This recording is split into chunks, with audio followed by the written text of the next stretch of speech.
Co-powered by Techno.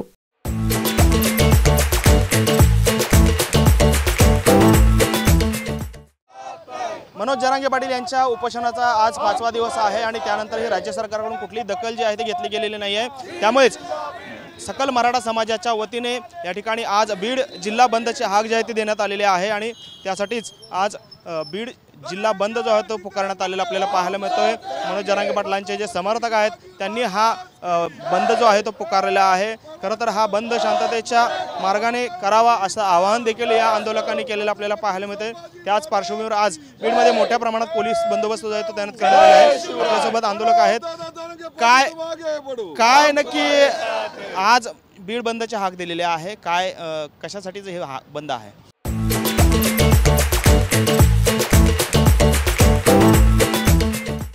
संघर्ष योद्धा मनोजदादा जरांगे पाटील हे आज उपोषणाला बसलेले 5 दिवस झालेत। या माणसाने स्वतःचा जीव धोक्यात घातला आहे आणि ज्या मागण्या सरकारला दिल्या त्याच्यावरती सरकार काही काम करत नाही, विरोधी पक्षसुद्धा काही बोलायला तयार नाही। आणि या परिस्थितीमध्ये बीड जिल्हा हा दादाची जन्मभूमी आहे। आज आमच्या जन्मभूमीचा एक माणूस अडचणीत असताना, त्यांचा जीव धोक्यात असताना जर त्यांच्या पाठीमागं ठामपणे उभं राहणं हे बीड जिल्ह्याचं कर्तव्य म्हणून बीड जिल्ह्यातल्या अखंड मराठा समाजाने आजच्या बंदचं आयोजन केले। दादांना पाठिंबा देण्यासाठी सरकारनं त्यांनी दिलेल्या मराठा आरक्षणासह ज्या ज्या मागण्या आहेत त्या मागण्या मान्य केल्या पाहिजे। सगळ्या सोयऱ्याची अधिसूचना अंतिम केली पाहिजे। मराठा आणि कुणबी एकच आहेत हा कायदा केला पाहिजे।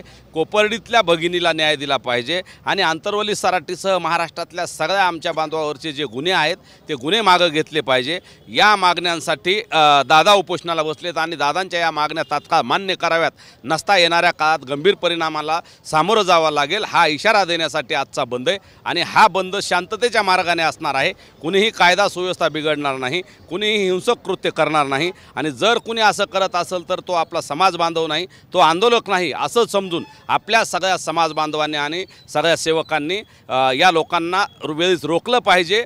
वेळ ऐकलं नाही तर पोलिसांच्या ताब्यात दिलं पाहिजे आणि पोलीस बांधवांनीही जर कुणी कायदा सुव्यवस्था बिघडत असेल, जर कुणी हिंसक कृत्य करत असेल तर त्यांना ताब्यात घेतलं पाहिजे। ह्या पद्धतीनं आमचा बंद शांततेत पार पडणार आहे आणि उत्स्फूर्तपणे व्यापारी असतील, शहरातले सर्व नागरिक असतील, सर्व आस्थापना असतील, त्यांनी उत्स्फूर्तपणे या बंदमध्ये सहभागी व्हावं हे आवाहन मी करतोय। आज खरं तर उपोषणाचा 5वा दिवस आहे, त्यानंतर बीड बंदची हाक देण्यात आलेली। राज्यातला पहिला हा बंद जो आहे तो पुकारण्यात आलेला आहे, कसं पाहता या बंद? राज्यातला हा पहिला शांततेत असला तरी कडकडीत बंद आहे, कारण बीड जिल्हा हा जरांगे पाटलांचा बालेकिल्ला आहे। जेवढं लेकरावर प्रेम करतो बीड जिल्हा तेवढं जरांगे पाटलावर प्रेम करतो। जरांगे पाटलांच्या जीवाला धोका झाला तर कोट्यावधी मराठ्यांच्या जीवाला धोका आहे, म्हणून सरकारने ही गोष्ट गंभीरपणे घेतली पाहिजे।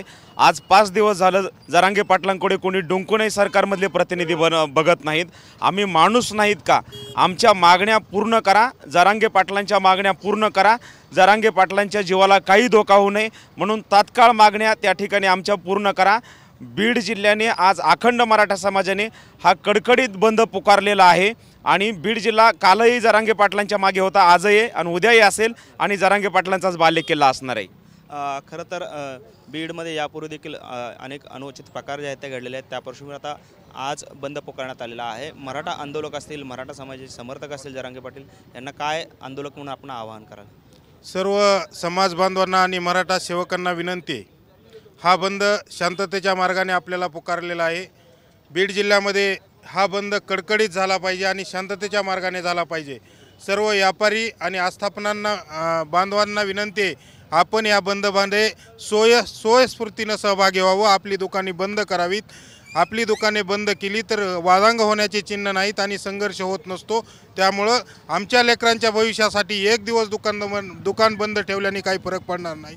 आमच्या लेकरांच्या भविष्यासाठी आपण एक दिवस आम्हाला आमच्यासाठी द्यावा ही विनंती करतो आणि आपण मोठ्या संख्येने ह्या बंदमध्ये सहभागी व्हावं अशी आग्रहाची विनंती करतो। 5वा दिवस आहे उपोषणाचा, तब्येत काल ढासळलेली आहे, सलाईन घेतलेलं आहे रात्री, काय वाटतंय?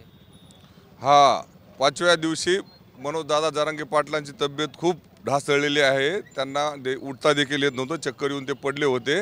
त्याच्यामुळं समाज बांधवांच्या आग्रहाखातर त्यांनी सलाईन घेण्यास होकार दिलेला। रात्री 2-2:30 वाजता त्यांनी सलाईन घेण्यास सुरुवात केलेली आहे आणि हा बीड जिल्हा त्यांची जन्मभूमी आणि त्यांच्या ह्या उपोषणाला सरकार दुर्लक्ष करत आहे विरोधी पक्ष देखील दुर्लक्ष करत आहे आणि सरकारचं लक्ष वेधण्यासाठीच समाज बांधवांनी आणि मराठा सेवकांनी हा बीड जिल्हा बंदचं आवाहन केलेलं आहे आणि हा जिल्हा बंद उत्स्फूर्तपणे पाळला जाणार आहे।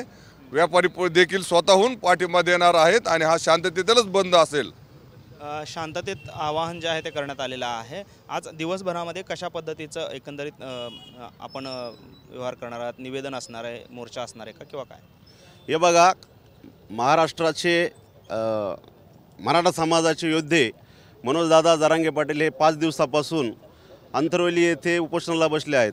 रात्री त्यांची अत्यंत तब्येत खराब झाली होती, परंतु समाजाच्या आग्रहाखातीर त्यांनी एक सलाईन घेण्याचं मान्य केलं आहे आणि त्यांच्या तब्येतीला धोका होऊ नये आणि सरकारने याचं गांभीर्य घेऊन मागण्या मान्य कराव्यात व बॉम्बे गॅजेट, सातारा गॅजेट व हैदराबाद गॅजेट ह्या अंमलात आणावं। त्यामुळं मराठा समाजाने महाराष्ट्र बंदची हाक, आज बीड बंदची हाक आहे तर उद्या महाराष्ट्र बंदची हाक समाज बांधव दिल्याशिवाय राहणार नाही। तरी सर्व माझं सरकारला हात जोडून विनंती आहे की लवकरात लवकर मराठा समाजाच्या मागण्या मान्य कराव्यात व हे आंदोलन कुठंतरी शांत करण्याचा प्रयत्न करावा। आपण पाहतोय की बीड बंदचे हाक जे आहे ते देण्यात आलेले आहे आणि आज शांततेत आवाहन जे आहे त्या ठिकाणी करण्यात आलेलं आहे। कोणताही अनुचित प्रकार घडू नये असं देखील आवाहन जे आहे ते पोलीस प्रशासनाकडून देखील करण्यात आलं आपल्याला पाहायला मिळते। कॅमेरामन विनोद उगनाबादकरसह सागर सुरवसे, TVN मराठी, बीड। को पावर्ड बाय टेक्नो।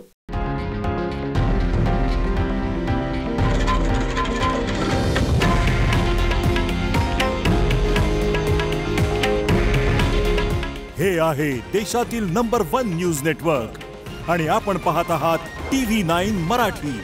काळजी तुमची, हित महाराष्ट्राचं।